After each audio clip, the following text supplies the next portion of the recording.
See a nice crust? Then they turn them over nicely. Look at that, look at that. Oh baby, oh baby, baby, baby.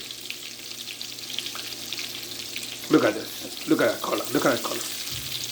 Nice fried chicken. Yeah, that's why it has some breadcrumbs to them. These two are ready to turn it there, slow and slow. And then we're gonna finish them in the oven at 350. And then the oven is light already, ready for the tray.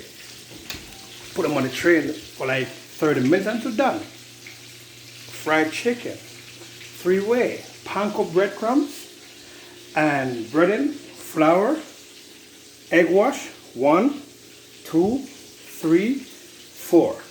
Breadcrumbs. Easy stuff.